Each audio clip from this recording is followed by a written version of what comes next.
नमस्कार, मी सुशील कुलकर्णी. आपण पाहता अॅनालायझर. महाराष्ट्राचे माजी मुख्यमंत्री आणि ब्रह्मांडातील सर्वोत्तम मुख्यमंत्री उद्धव बाळासाहेब ठाकरे यांनी नुकतंच एक विधान केलंय आणि त्या विधानात त्यांनी बऱ्याच गोष्टी सांगितलेल्या आहेत. मला त्या बऱ्याच गोष्टींपैकी 2-3 विषयांचा ओझरता उल्लेख करायचा आहे आणि एका महत्त्वाच्या विषयावर आपल्याशी जास्त संवाद साधायचा आहे.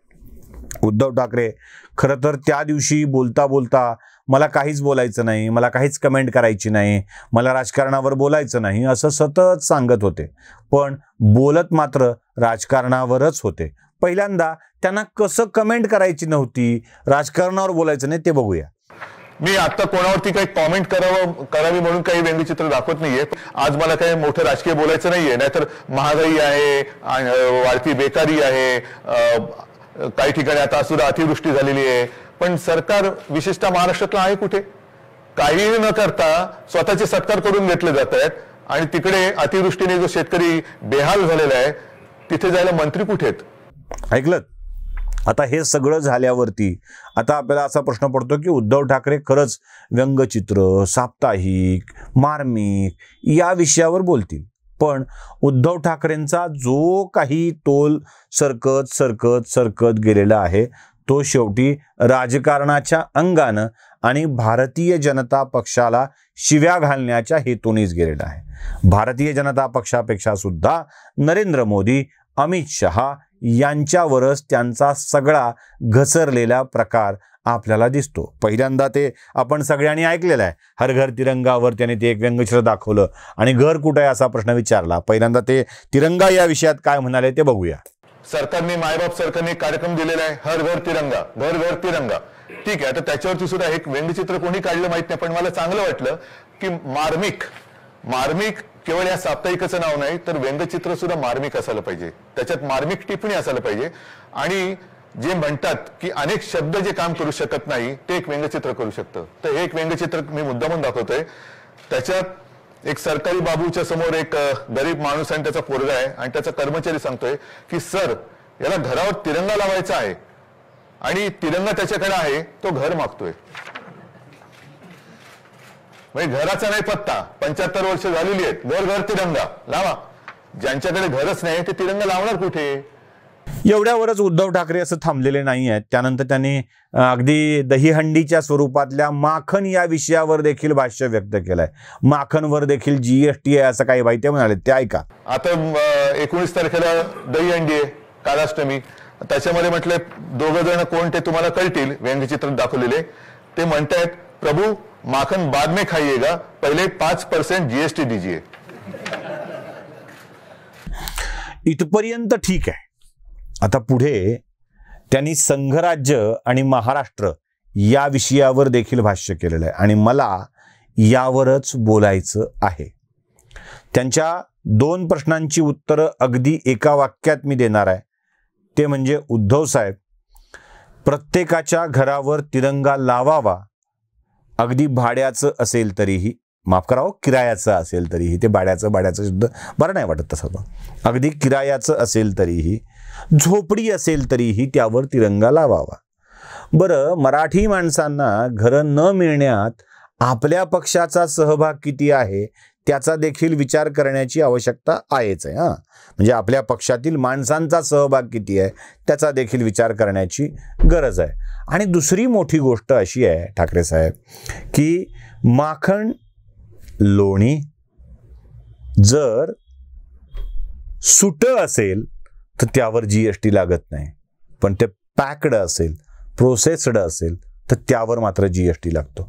आणि कान्हा घरी केलेलं माखन खात होता, घरी केलेल्या माखनवर जीएसटी नसतो.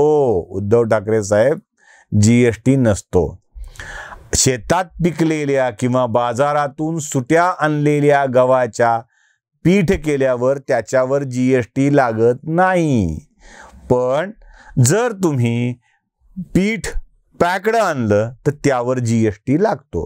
उगाच त्या माखनच्या जीएसटीचा विषय कशाला करायचा? चला, ते महत्त्वाचं नाही आहे. आपल्याला ते संघराज्य आणि महाराष्ट्र या विषयावर जे काही बोलले ते ऐकायचं आहे, ते ऐका. संघराज्य, त्याच्यामध्ये अनेक प्रदेश एकत्र आलेत.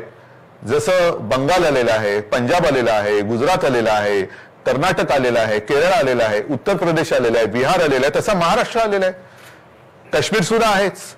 पण ही सगळी घटक राज्य एकत्र येऊन आपल्या देशाचं स्वातंत्र्य हे निर्माण झालेलं आहे, देशाचं स्वातंत्र्य अस्तित्वात आलं, म्हणून आपल्या पद्धतीला संघराज्य पद्धती म्हणतात. ऐकलं, हा विषय फार गंभीर आहे बरं का.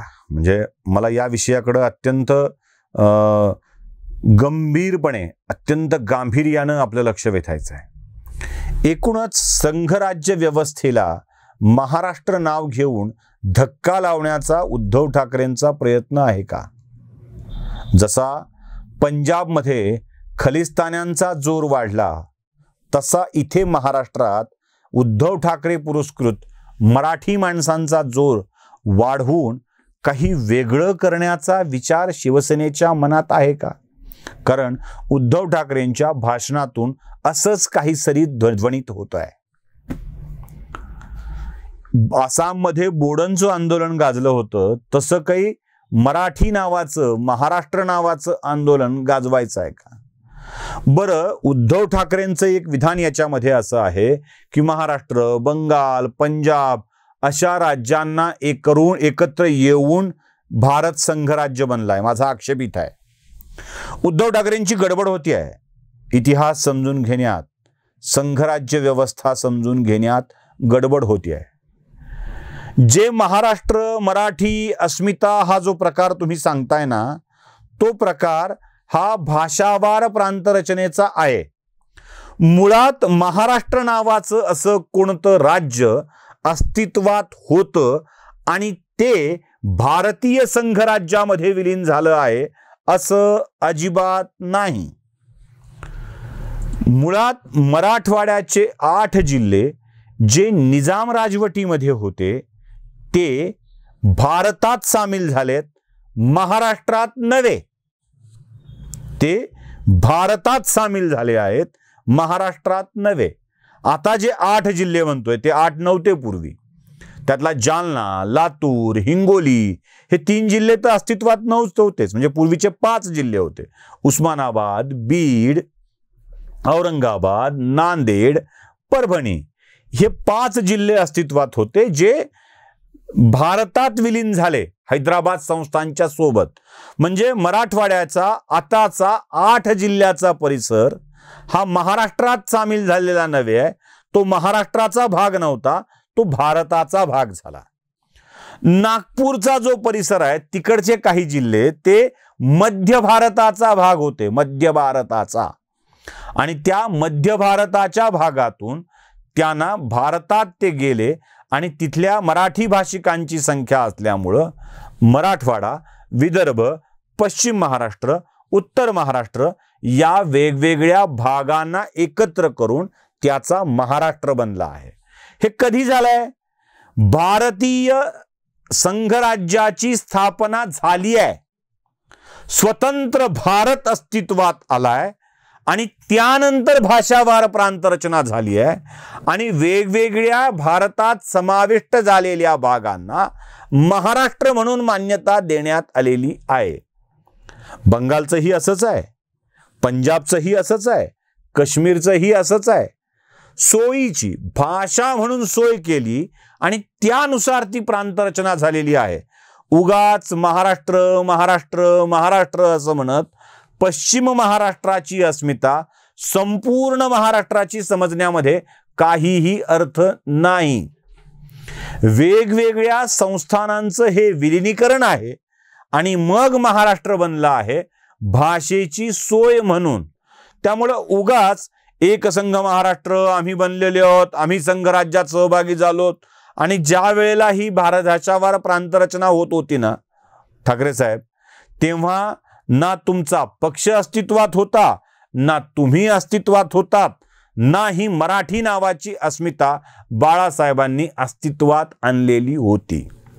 त्यामुळे उगाच या सगळ्या प्रकाराला महाराष्ट्र नावाची एक अस्मिता गोळा करून केंद्रीय सत्तेशी संघर्ष करण्याचा हा प्रयत्न एका वेगळ्या फुटीच्या कडे घेऊन जाणारा आहे. कृपया उद्धव ठाकरेंनी महाराष्ट्राला फुटीच्या उंबरठ्यावर घेऊन जाऊ नये एवढीच आम्हाला विनंती करायची आहे. व्हिडिओ आवडला असेल तर लाईक, शेअर आणि सबस्क्राईब नक्की करा. धन्यवाद.